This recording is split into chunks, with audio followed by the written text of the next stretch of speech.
수강생 여러분 안녕하십니까. 널널한 개발자입니다. 오늘은 2023년 1월 23일 저녁 6시 50분 정도 됐습니다. 좀 제 의견을 묻는 메일이 왔었는데 답변을 좀 망설이다가 준비했습니다. 이것도 욕 좀 먹을 것 같아요. 질문을 주신 분은 이제 좀 독서를 언급하셨거든요. 그러니까 자신에 대해서 좀 최대한 냉정하게 말해달라는 뭐 그런 의미로 이 말을 하신 것 같아요. 근데 조금 제가 이런 말씀, 그러니까 결론부터 좋은 얘기는 못 드릴 것 같아요. 좋은 말씀 못 드릴 것 같고, 제가 이제 제일 중요하게 생각하는 거는 이유입니다. 이유. 물론 이제 이 이유라는 것이 지금 제가 주신 그 이메일의 어떤 내용만 보고 그건 매우 이제 단편적이거든요. 그래서 이런 단편적인 내용만 가지고 제가 어떤 의견을 낸다는 것에는 좀 부담감이 있습니다, 사실은. 특히 이제 그 앱 개발을 오랫동안 하신 분들한테는 이제 분명히 제가 욕을 먹을 게 거의 확실시 되고 있기 때문에 뭐 욕 좀 먹죠, 뭐 오래 살겠죠, 뭐. 그래서 좀 토를 단 거는 매우 주관적이다 라는 좀 살아남으려고 도망갈 구멍 하나 마련했습니다. 우선 상황을 좀 볼게요. 이제 어떤 기업 면접에 이제 탈락을 했다, 앱 개발자인데, 근데 이제 내용을 좀 볼게요.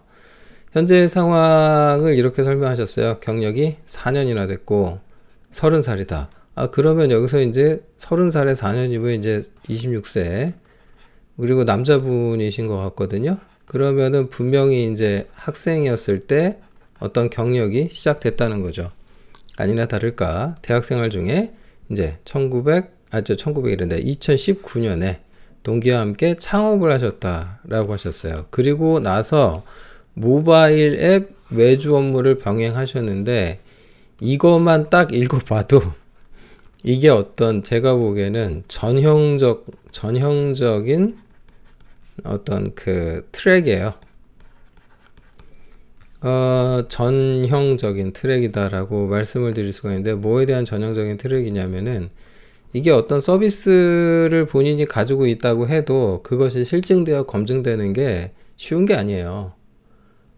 뭐 네이버도 시작은 참 미미했거든요. 뭐 지금에 와서 어마어마한 회사지만, 뭐 배달의 민족도 그렇죠. 소위 네카라쿠베라는 회사들이 뭐 기본적으로 그 시작 자체는 다 미미했어요. 그래서 그 서비스가 소위 이른바 성공한다라고 하는 것은 이거 쉬운 문제가 아니에요. 그래서 이제 누구나 최근에 와서는 쉽게 이제 창업을 얘기하는데, 이 창업의 어떤 그 결과적으로 단점에 대해서 별로 이야기를 안 하는 것 같아요. 무슨 얘기냐면, 성공하는 거는 0.1%나 하려나? 1000개 만들어지면 하나 소위 성공하는 걸 거예요. 그것도 쉽지 않을 것 같은데, 뭐 그냥 1%라고만 해도 100개 중에 하나 성공인데, 그러면 이제 바꿔서 얘기하면은 나머지 99개는 이게 다 뭐라는 거예요? 창업의 성공이 아니라 실패라는 거죠. 그러면은 창업을 했다가 실패했을 때 생기는 최대의 손실이 뭘까? 그 얘기를 좀 해야 될 것 같아요. 근데 제가 말하고 싶은 그 손실 중에 하나가 사실은 이겁니다. 혼자 진행한다. 왜냐면은 이렇게 뭐 투자를 받아가지고 뭐 이렇게 규모 투자를 받은 다음에 규모를 갖춰. 그래가지고 어떤 팀이 만들어져서, 여기서 팀이라면은 그래도 대여섯 명은 좀 있는 이런 조직이 갖춰져서 뭔가 한 그래도 1 내지 2년 정도는 어떤 이런 활동, 즉 모바일 앱 외주 업무, 이거 돈 벌자고 하는 걸 거 아니에요? 이런 거를 안 해도 되는 상황이 아니고서는 온전히 서비스에 집중 못해요. 죽어라 덤벼도 1%에 들어 성공하기가 쉽지 않은데, 이걸 병행했다? 거의 이쪽으로 갈 가능성이 99%입니다. 우선은 지금 공동 창업하셨던 분과는 좀 협의하셔서 본인은 퇴사하고 구직 활동 중이다 라고 하셨고요. 사실 저 앞에 또 할 말이 하나 또 있는데, 뭔 얘기를 하고 싶냐면은, 이게 지금 창업해갖고 외주를 받았잖아요. 근데 제가 봤을 때 이랬으면은 요거 분명히 어떤 제안서 같은 거를 잘 쓰지 않은 어떤 작은 사업이었던 것 같아요. 네, 무슨 그 크몽이나 뭐 이런 데 있잖아요. 거기에서 아마 뭔가 하신 게 아닐까. 그러니까 사업 제안서를 써본 적도 없는 그런 소규모 외주가 아니었을까라고 추정해 봅니다. 그게 또 문제가 돼요. 자, 어쨌든 그래서 본인의 성과, 그 4년이라는 기간 동안 했던 일을 보면은 앱 10종 만들었다라고. 그 10여 종이었는데, 그러면 10년 넘게, 4년 동안 12종 했다 그러면은 이제 쉽게 얘기해서, 그러면 1년에 뭐 한 3개 정도 만들었다라고 봐야 되는 거잖아요. 그러면 실력이 어느 정도 자부심이 있다라고 하셨는데, 단언컨대 말씀드릴 수 있습니다. 이거 자부심 가지실 만한 거 아니에요. 4년이라는 시간 동안에 앱 3개 만드는 거는, 이게 참 제가 보기에는 굳이 따지자면 1년에 몇 개 정도 만들었어야 되냐로 저한테 물으신다 그러면은 6개 이상? 예. 예. 그러면 아마 욕을 엄청 하실 거예요. 야, 그게 개발이냐? 기계지? 찍어내는 거 아니야? 뭐, 네, 맞아요.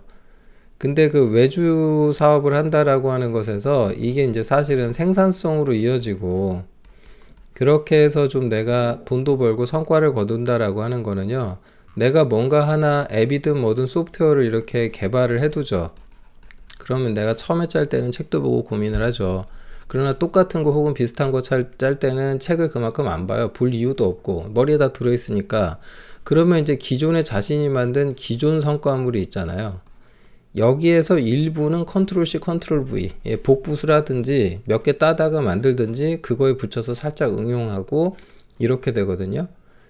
근데 이제 SI 쪽에서 이제 그 이야기를 좀 말씀을 드리면은, 그러니까 SI 업계가 다 그렇다라고 할 수는 없겠지만 SI 업계에서는요, 이런 그 웹 프론트 부분 있죠. 웹 프론트하고 그 다음 앱하고 요 디자인하고 이런 거 있죠. 이런 것들은 기본적으로 어떤 생각을 가지고 있냐면, 여기에는 기술력이라고 하는 게 크게 필요치 않다라고 생각하는 경향이 있어요. 그러니까 여기다 대고 바라는 거는 그 업체, 그러니까 그 SI 전문 기업 입장에서 이런 그 프론트나 앱이나 디자인 하시는 분한테 바라는 거는 오직 생산성이에요. 그러니까 빨리빨리 찍어내 달라고 얘기를 하고, 여기서 제일, 그래서 이쪽 동네에서 아마 나오는 그 제일 흔한 용어죠. 참 이런 말 해서 안타까운데 이렇게 되잖아요. 페이지당 단가라는 이야기를 해요.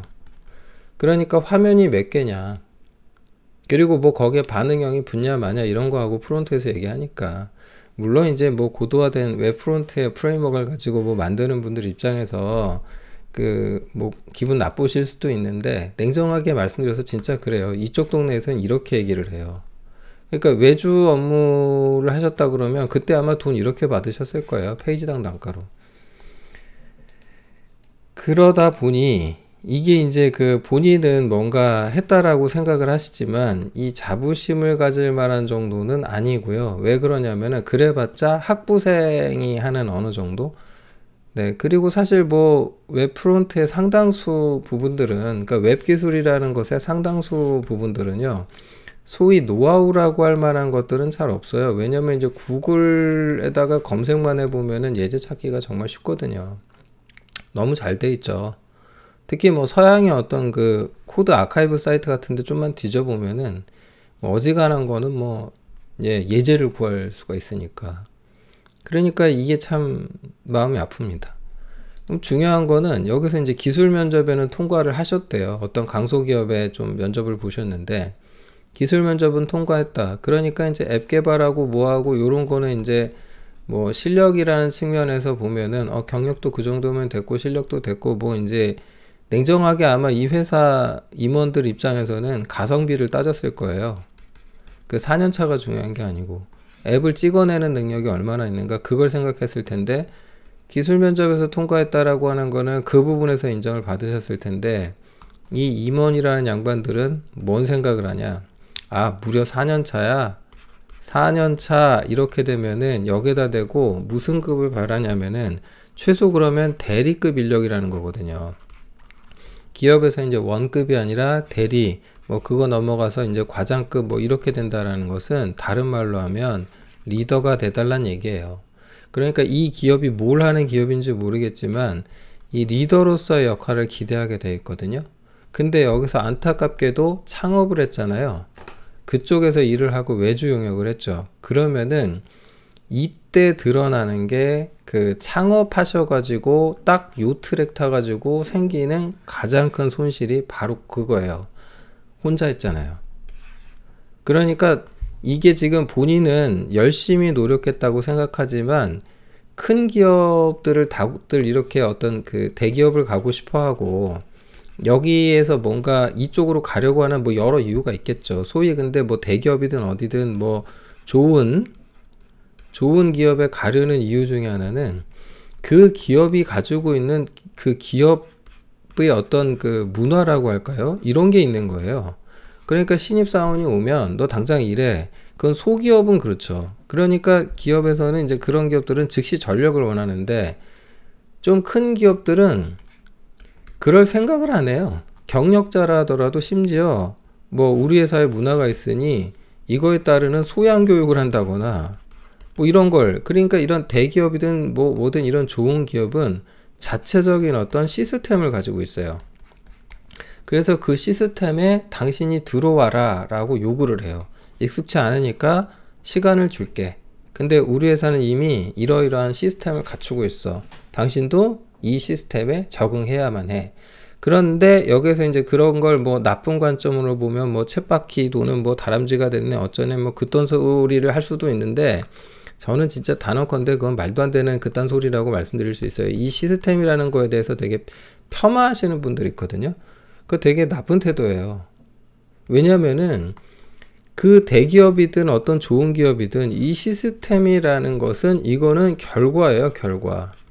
이 결과를 얻기까지 이게 좋든 싫든 여러분 마음에 들든 안 들든 이 결과를 얻기까지의 그 어떤 과정이 있지 않았겠어요? 뭐 그리고 무수히 많은 이유가 있었겠죠. 그 이유의 결정체까지는 아닐지언정 결론이 있기는 해요. 그러면 여기에서 보고 배울 게 있는 거죠. 물론 내가 이제 하다 보니까 이건 효율적이지 않아 뭐 이런 의견이 생길 수 있어요. 근데 그런 시스템에서의 경험을 얻고 이런 일들을 창업을 했다가 이제 이렇게 되면은 아예 기회조차 갖지 못하게 되죠. 큰 기업은 한 번쯤 가보시는 게 좋아요. 갔다 왔더니 별거 없더라 욕을 하시든 뭐라든 어떤 그 자사의 시스템이라는 걸 갖춰본 적이 있는 그런 기업에 가셔야 실력이 늡니다. 자, 그럼 이번 면접에서는 왜 떨어졌을까? 두 가지 이유가 가장 클 거라고 생각합니다. 우선은 저는 그 리더로서 저 사람이 일정 수준의 역할을 해줘야 되는데 그거는 안 될 것 같네.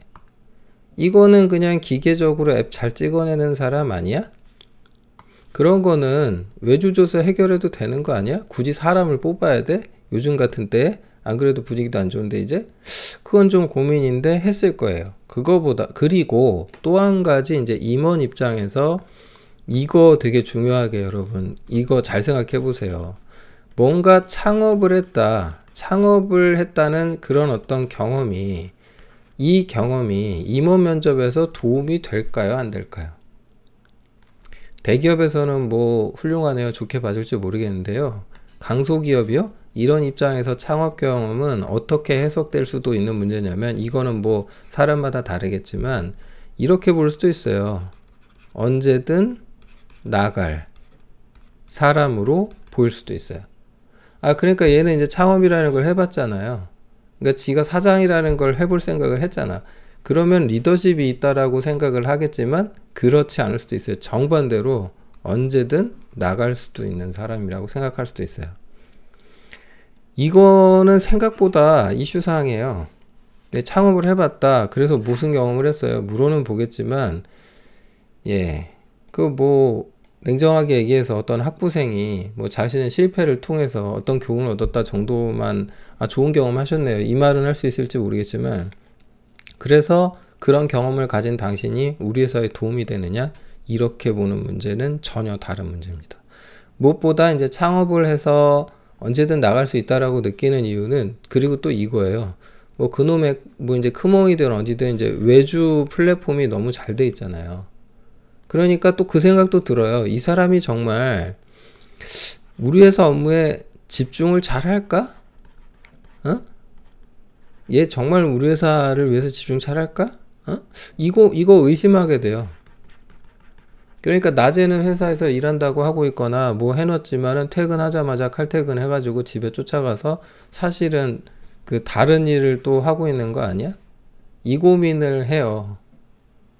그러니 안타깝지만 창업 경험이라든가 이런 게 지금 본인한테 도움이 되는지는 다시 생각해 봐야 됩니다.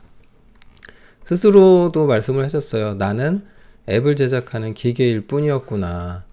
그래서 이제 성과가 없었다라고 생각을 하셨는데, 뭐 여기까지는 뭐 그러려니 하겠어요. 근데 이제 자신을 드러낼 수단이 없어서, 그러니까 SI 사업을 했기 때문에 이 산출물은 모두 회사의 자산이죠. 그 자신은 거기에다가 이제 그 소프트웨어에다가 이거 개발할 때 SI로 만들긴 했지만 나의 영혼을 불어넣었다라고 어떤 그 자부심을 가지실 수도 있어요. 안타까운 얘기지만 7, 8년차 개발자가 보기에는 그게 아닐 수도 있어요. 그건 본인의 주관적인 것일 뿐이고, 그리고 회사의 자산인 거는 정확히 알고 계시는 거 맞아요. 그건 회사의 자산이며 본인이 활용해서도 안 되고, 심지어는 그러다가 그러면 이제 이런저런 계약 위반 사항에 걸려서 운이 없으면 진짜 심각한 경우에는 소송까지 갈 수도 있습니다. 어쨌든 지금 이런 것들이 이제, 그래서 뭐 수단이 없었다 해서 대책으로 세우신 게 이제 조금 안타까운 부분이에요. 블로그 시작하시는 건 좋아요. 그걸 좋은데, 이런 건 좋은데 이게 스스로 이게 4년차 개발자의 글이 맞는지 고민된다라고 하실 정도면은 이게 문법 얘기하고 패턴 얘기하고 이런 거는 사실은 이게 개발자가 취업을 했을 때, 만약에 이제 취업을 하잖아요. 그러면 제가 이제 뭐 늘상 하는 얘기 중에 역시 또 하는데, 취업을 하게 되면은 그 신입이 취업을 했을 때 만약에 이제 한 대충 한 3년에서 4년 차가 될 때까지, 이때까지는요 보통 실력이라는 게 늘지 않아요. 실력 증가라는 게 아니고, 보통은 이때가 되면 뭐냐면은 자신이 신입 사원이 되기 위해 공부했던 것들 있죠. 기존에 내가 공부한 것들 있죠. 그 공부한 것들을 오류 없이 빨리 해낼 수 있어요. 그러니까 3, 4년 차 될 때까지는 실력이 는다기보다는, 그 실력이라는 게 나의 지적 능력이 향상된다는 느낌보다 내가 뭔가 새로운 기술을 더 잘한다, 알아서 뭔가 성장했다. 그러니까 성장이라고 하기가 조금 애매한 그런 것들이 들어요. 그러니까 이제 기계적인 짓을 잘하게 되죠. 틀리지 않고. 진짜 잠자고 있는데 툭 쳐서 깨웠더니 야 바로 지금 코딩해봐 그래도 그냥 졸면서도 코딩이 되는. 왜냐면 이제 뇌가 생각을 하고 코딩을 하는 게 아니라 뇌가 반쯤 자도 손가락이 알아서 이제 타자를 치고 있거든요. 그 경지에 도달합니다. 그러니까 이제 3, 4년 차한테는 이제 그런 거거든요. 근데 이제 소기업이다 이러면은 바로 이제 산출물 내라, 뭐 이렇게 되는 거고, 그 다음에 이제 소기업이잖아요. 그러면 구성원도 얼마 없으니까 거기에서 이제 어떤 협력에 관한 문제, 이 사람이 들어와서 기존 시스템에 문제를 주진 않을까, 이런 고민하게 되는 거고, 그 다음 이제 더 바란다면은 리더로서 어떤 역할을 해줄 수 있는가, 그런 거 바라게 되는데, 그 점에 대해서 이제 그 본인이 경험이 없었고 이런 부분이 취약점이라는 걸 본인이 이미 알고 계신 것 같아요. 현재 지금 코딩 테스트 공부하시고 있고 클린 코드에 대해 서적을 읽고 있다라고 하시는데, 아마 클린 코드 뭐 이런 책들 보면은 이제 막 뼈저리게 와닿을 거예요. 막 뼛속 깊이 이걸 내가 미리 알았더라면 생각하실 수도 있고, 그러나 그런 생각은 하실 필요 없어요. 신입이고 경력이 없을 때는 클린 코드 뭐 이런 거 공부해봤자 저게 왜 클린한지 몰라요, 그때는. 그러니까 뭐 그런 거랑 비슷하죠. 나중에 어른 돼 보니 엄마 말이 맞았어, 아빠 말이 옳았어, 이런 것처럼 내가 뭔가 경험을 쌓았을 때 클린 코드가 왜 클린한지 그 이유를 알게 되는 거거든요. 지금 현재는 그 과정에서 결과로 넘어가는 어느 지점에 계신 것 같고, 코딩 테스트를 이제와 공부하고 계신다는 것은 그 창업을 하고 그 다음에 외주 가지고 뭔가 인생을 시작하셨잖아요. 어떤 인생을 시작했다기보다 그 커리어가 이제 그렇게 시작이 돼버린 거죠. 그러니까 제대로 된 소위 취업 준비라고 하는 것을 해본 적이 없는 거예요. 그러니까 이제 코딩 테스트를 지금 와서 하시게 된 거죠. 되게 웃긴 거 뭐냐면은 아마 코딩 테스트 공부하고 계신다니까 느끼실 거예요. 아마 질문 주신 분. 생각보다 어려울걸요? 내가 4년이나 프로그래밍을 해왔는데도 불구하고 코딩 테스트 공부해 보니까 어렵다라는 생각이 들 거예요. 물론 코딩 경험이 많기 때문에 공부를 조금만 하시면 완전 초보자에 비해서는 빨리 이제 적응을 하시겠죠. 그러나 역시나 이제 좀 드리고 싶은 말씀은 그렇습니다. 이게 좀 네, 안타깝다. 네, 일단은 그 말씀 드리고요. 그래서 현재 지금 1년 정도 온전히 투자해서 부트캠프에 참여하는 문제를 고민 중이다 라고 하셨는데, 저는 좀 걱정인 거는 이거는 지금 근데 이 얘기를 끝내 저한테 말씀을 안 하셨어요. 목표가 뭔지. 그 얘기는 전혀 안 하셨거든요. 저한테 메일 주신 분이 그래서 나는 무엇을 하고 싶다, 내가 이루고자 하는 바는 뭐다, 이루고자 하는 바가 뭐다, 이런 얘기는 없고 현재 상황 나 답답하다, 나 괴롭다, 이런 어떤 한탄만 저한테 하셨거든요.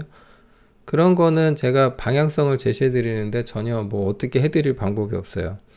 그러니까 지금 코딩 테스트 책 보고 있고 클린 코드 보고 있고 부트캠프 갈까, 이런 거는 지금 전형적인 신입사원, 그러니까 취준생들이 하는 취준생의 어떤 접근이다, 그렇게 말씀드릴 수 있을 것 같아요. 그러니까 내가 뭐 예를 들어서 스위프트는 진짜 끝장나게 해가지고 iOS 관련돼 가지고 뭐 어떻게 하겠다, 그거는 소위 어떤 기술적인 얘기를 하시는 거잖아요. 그래서 뭘 하고 싶으신 건지 모르겠어요. 그러니까 다시 창업으로 넘어가서 나는 내가 생각한 어떤 서비스가 있는데 그걸 이룰 거야 하시는 건지, 아니면 그냥 취업이 목표니까 난 어디든 취업 가면 좋겠고 나는 이제 앱하고 앱 플러스 웹 프론트 쪽만 전문적으로 파던지, 그러니까 한마디로 얘기해서 이렇게 이제 포지셔닝이 되겠죠. GUI 전문가, 이렇게 어떤 길을 잡으신 건지. 그러니까 지금 목표가 없다 보니까 방향이라는 건 당연히 이제 가치 없는 거죠. 이게 없으니까 뭘 해야 될지 모르는 거고 이제 취업 준비를 다시 하는 이런 형태. 그러면 이 상태에서 부트캠프를 간다 한들 뭐가 달라지는 게 있냐? 제 생각에는 지금 뭐 부트캠프도 말 그대로 부트캠프인데 이것도 그냥 앱이랑 프론트 쪽 하신다, 그쪽 방향으로 가시겠다라는 건지, 그 정말로 본인이 원하는 게 뭔지를 본인도 모르시는 것 같아요. 일단은 지금 뭐 지금 도구 쓰는 걸 고민하는 그런 상태는 아니시잖아요. 예, 완전 초보도 아니고. 그러니까 본인이 좀 내가 뭘 하려고 했었던 건지 방향부터 빨리 찾으세요. 이걸 찾아놓고 그 다음을 얘기를 해야 돼요. 물론 지금 4년이라고 하셨지만 뭐 4년차 만약에 이제 웹 프론트가 됐든 아니면 뭐 어플리케이션 앱 개발자가 됐든 나중에 이제 4년에서 뭐 5년 가고 7년 가고 한 10년쯤 되면은 그 뭐 백엔드 개발자하고 대화해도 뭐 밀리지 않을 만큼 지식이 쌓이실 거예요. 백엔드에 대해서도. 그러니까 그때까지 뭐 꾸준하게, 그러니까 나는 이 GUI 분야, 그게 앱이 됐든 뭐 웹 프론트라고 정의할 만한 무엇이 됐든 다 잘하고 싶어 하신 건지, 뭐 그렇다면은 이제 기획 업무와 관련된 것도 조금 아시면 좋거든요. 어떤 기획이라는 게 있으면 뭐 어떤 방향성이 있잖아요. 이런 거 만들자라고 어떤 큰 틀의 목표가 있으니까 그걸 두고 뭔가 어떻게 최적화되는지, 그러니까 이런 어떤 기획이나 기업의 목표가 있을 때 어떻게 해야 빠르게 거기 도달할 수 있는지 이런 것들을 빨리 찾는 게 굉장히 중요할 것 같아요. 블로그 글 쓰시는 것도 좋겠는데 블로그 글 쓰는 거는 조금 미루세요. 지금 쓸 게 본인한테 쌓여갖고 있는 게 아닌 것 같고요. 제가 보기에 블로그에 쓰셔야 될 내용은 오히려 이제 그 블로그에 글을 쓰는 데 있어서 본인이 공부한 거 있잖아요. 그걸 정리하는 정도로만 활용하시는 것을 권해드릴게요. 지금은. 예, 지금은. 그러니까 빨리 목표부터 찾아라. 지금 이렇게 한탄하는 거는 이게 더 도움이 안 돼요. 본인에게도 도움이 안 되고 지금 냉정하게 본인을 돌아보실 수 있는 시간인 것 같거든요. 자, 1년 정도 시간 쏟아붓는다고 해도 생각보다 실력 많이 안 늘어요. 네, 생각보다 많이 안 늘어요. 그러니까 이렇게 투자를 할 생각을 하시는 거 보면 그나마 다행인 건 여유와 시간적 여유와 뭐 이런 게 있다라는 거잖아요. 그나마 해볼 만한 상황이신 것 같으니까 빨리, 그러니까 이제 모르지 또 이렇게 공부하다가 갑자기 자바를 공부를 하더니 내가 자바 공부해보고 뭐 스프링 뭐 이쪽으로가 뭐 수요가 많으니까 공부를 했는데 생각보다 재미가 있는데 이러더니 내가 이제 나 백엔드가 사실은 내 진짜 뭐였어 이렇게 됐다 만약에. 그래서 백엔드 쪽을 내가 재미를 느껴서 갔다. 근데 이제 이렇게 되잖아요. 나 앱도 할 줄 알고 예, 프론트도 알고 이른바 풀스택으로 가겠죠. 그렇게 되면. 그러면 이제 시야가 넓어져요. 인프라에 대한 이해도 생기고 이러다 보면 진짜 무슨 성철 큰 스님 같은 소리 하게 되거든요. 산은 산이요, 뭐 물은 물이로다, 뭐 이딴 소리 하게 돼요. 그러니까 그런 방향으로 갈 건지 그러려면은 이제 네, 어쨌든 지금 목표를 정하시라. 그걸로 마무리하겠습니다. 유쾌한 답을 드리지 못해서 너무 송구스럽고요. 이런 말씀을 드리게 되는 것도 좀 마음이 좋지 못하네요. 꼭 좀 목표 정하시고 방향 잡은 다음에 저한테 메일 다시 주세요. 그리고 어떤 계획을 세웠는지 좀 알려주세요. 그리고 본인이 이루고자 하는 거 말씀해 주시면 제가 생각했을 때 어떻게 해야 빨리 거기에 도달할 수 있는지 좀 구체적인 의견을 드릴게요.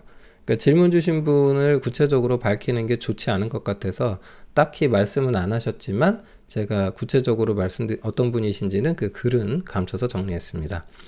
아무튼 좋은 성과가 있으시기를 바라고요. 어떻게 하든 제가 도움을 드릴 수 있는 부분이 있다면 제가 할 수 있는 범위 내에서 도움을 드리도록 하겠습니다. 네, 오늘의 영상은 여기까지 하겠습니다. 마치겠습니다. 감사합니다.